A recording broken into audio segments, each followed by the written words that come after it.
So I posted a video a couple of days ago that was "You don't take your hot bag into the restaurant?" And Andy Tyler actually made a comment that wasn't related to that actual video, but I wanted to talk to you today, Andy, about it and kind of talk to everybody else about it, which is the question that he asked, and I'll throw it up here real quick, but he asked about unassigning orders and how do you deal with it when you get your completion rating low, and he was talking about unassigning 3 to 4 orders a day. So I kind of wanted to talk to you about it and give you a little bit of an insight into what I do and how I make it work so that I make sure that my completion rating doesn't go too low. So in today's video, I want to break it down for you and kind of give you what my opinion is on it and how I work it to make sure that that stays up there. My name is John McFall, and I want to welcome you to the McFallRI channel, where I teach you how to make $25 to $30 an hour doing food delivery, and I also teach you how to make online income.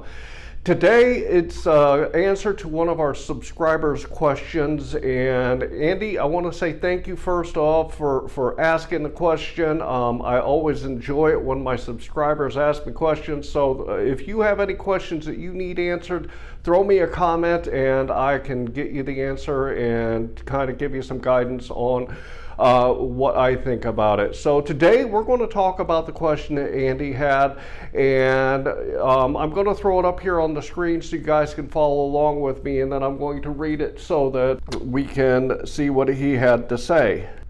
So his question was, I know this is off topic, but what do you all do about reassigning orders while multi-apping? Last weekend I did DoorDash by itself to get my completion rate back up. I am reassigning a lot of orders, 3 to 4 per day, while multi-apping on the weekends. I pick restaurants that are usually quick. Restaurants open the lobby for one day, then close the next. Restaurant has unavailable items and customer not answering. Yesterday, I had a no-door phone text answer with 2 other deliveries in the car. There are so many things that can go wrong, and it seems like the universe knows when I need everyone to be on top of things. It is so frustrating. Is 4 unassigns per day a lot for DoorDash? I've kept above 85%, but I get nervous about 87%. So Andy, that was a really good question, and thank you for answering it. And I want to get into it today with you about completion rating and kind of what you can do to make sure that your completion rating doesn't go too low.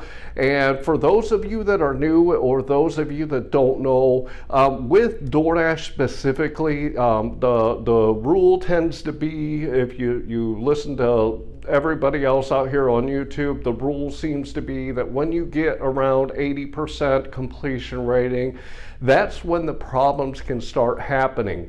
On Uber Eats, they don't tell you what your completion rating is. They don't give you that stat. And on GrubHub, it's the same thing. They don't show you. A lot of people tend to think that because Uber and GrubHub doesn't show you that number on their app, that it's not a big deal. And I have always taken an approach with those apps that even though they don't show me that number, I guarantee you that they are paying attention to that number and what you are unassigning. So even though they don't show you that number, I would caution anyone that thinks that you can just give all the orders back to Uber Eats and GrubHub that you want and don't think that there's going to be any repercussions from it.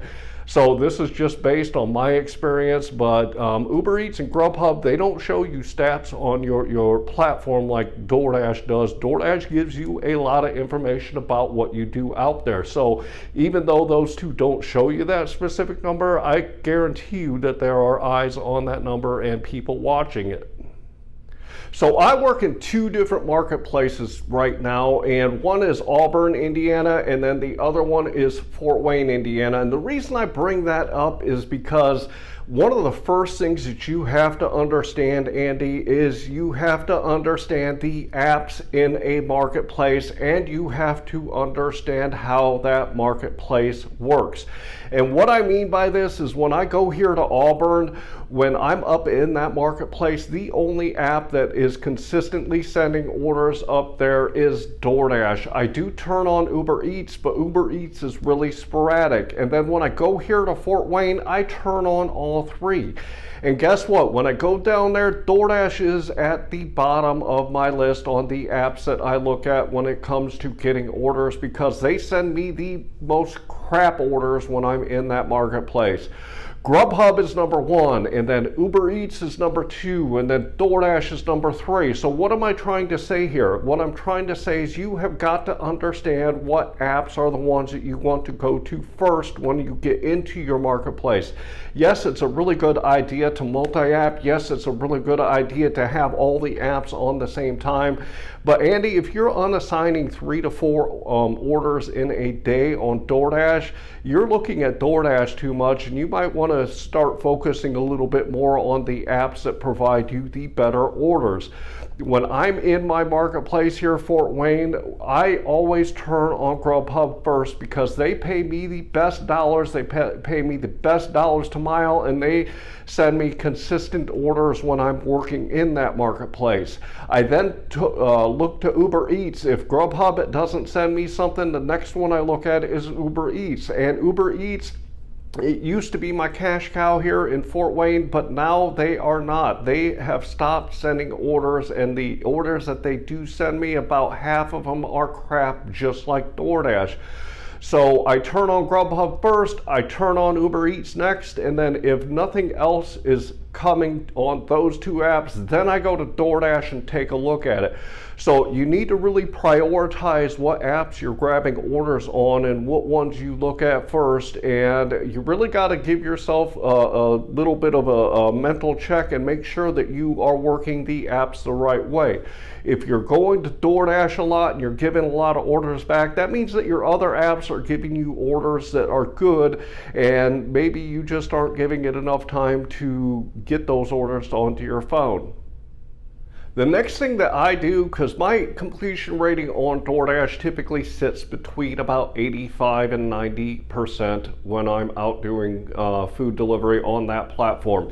And when I notice that my completion rating is going down because I've given orders back to get better orders, or I go to a restaurant and the drive-through line has 20 cars in it and I'm not willing to sit there and wait for those orders, what I will do is I will make sure that I focus on getting orders completed on the platform. Yes, when this happens, better orders hit my phone from GrubHub and Uber Eats, but if I know my completion rating is too low on DoorDash, I will go ahead and accept orders that are good, and even if a better order comes in on another platform, I will continue to work that DoorDash order so that I can get my completion rating up. I'm very fortunate in that I work in 2 different marketplaces. Monday through Thursday, after I get done with my job, I work in Auburn, and DoorDash is there primarily. So that allows me to accept and complete a lot of orders on DoorDash, which keeps my acceptance rating high. So when I go down into Fort Wayne, that even though I give more orders back in Fort Wayne, my completion rating doesn't go too low, because when I'm up there in Auburn, I will go ahead and accept and complete a lot of orders by default because that's the only app up there. So wrapping this up, Andy, what I'm going to suggest is a couple of things. Number 1, maybe you're focusing too much on trying to get too many orders done if you're giving that many orders back on DoorDash. Understand the apps, understand your marketplace, and understand how to work those 2 things so you're not having to give as many orders back on DoorDash. If your completion rating starts to get below, let's say 85%, you need to just bite the bullet and you need to just complete enough orders to get that completion rating back up. Understand that when you give an order back on any of the platforms, that it takes 100 deliveries before that one drops off. So what I mean by that is if you give an order back, it won't fall off until you've completed another 100 deliveries on the platform. So understand that going into it, and if your completion rating is low and you really want to get it up, spend a couple of days specifically on DoorDash and accept the decent orders and complete those orders so you can work that number back up. But you always have to keep an eye on it on DoorDash specifically. And yes, we miss out on some really good paying orders when we are focused on our completion rating on DoorDash and getting that back up. But that's part of playing the multi-apping game, and that's part of what you have to do when you're out here doing the food delivery. So I hope this really helped you, Andy. And I hope that you got a little bit out of it and understand it a little bit better. I also want to remind you that down here in my description, I have some great tools for you guys. The first one I want to talk to you about is my metric spreadsheet. If you want to know how well you're doing when you're out here doing food delivery, the only way that you can is to keep track of your numbers. I'm going to throw it up here on the screen real quick so you guys can take a quick look at it. If you look at the left-hand side, you'll see I always put my start time and my end time. This gives me the total time that I've worked. I also put in the miles, and then if you head to the right, you'll see for each individual app, I put the dollars that I've made, the time that I worked, and the number of deliveries. Head to the bottom and you'll see that it calculates out what your average dollar per hour, dollar per mile, and your average per delivery. When I first started in food delivery, I created this spreadsheet for myself because I wanted to know how well I was doing overall. When I first started, I was averaging about $16 an hour, and by keeping track of my numbers and seeing where the trends were, I was able to get myself up to that $25 to $30 an hour that I always talk to you guys about. So if you're not keeping track of your numbers and you do not know how well you're doing, make sure you go grab this free download for yourself and help yourself out by seeing where you are. Also want to remind you that down there in my description I have the Beans app and SimplyWise and QuickBooks Self-Employed. Go grab those if you could find them useful. I use them on a daily and a weekly basis when I'm out here doing food delivery. Finally, I would like to ask you to like this video, to subscribe to my channel. And I want to leave you with, I hope that you are out there getting the money that you and your family deserve. And with that, I want to say thanks.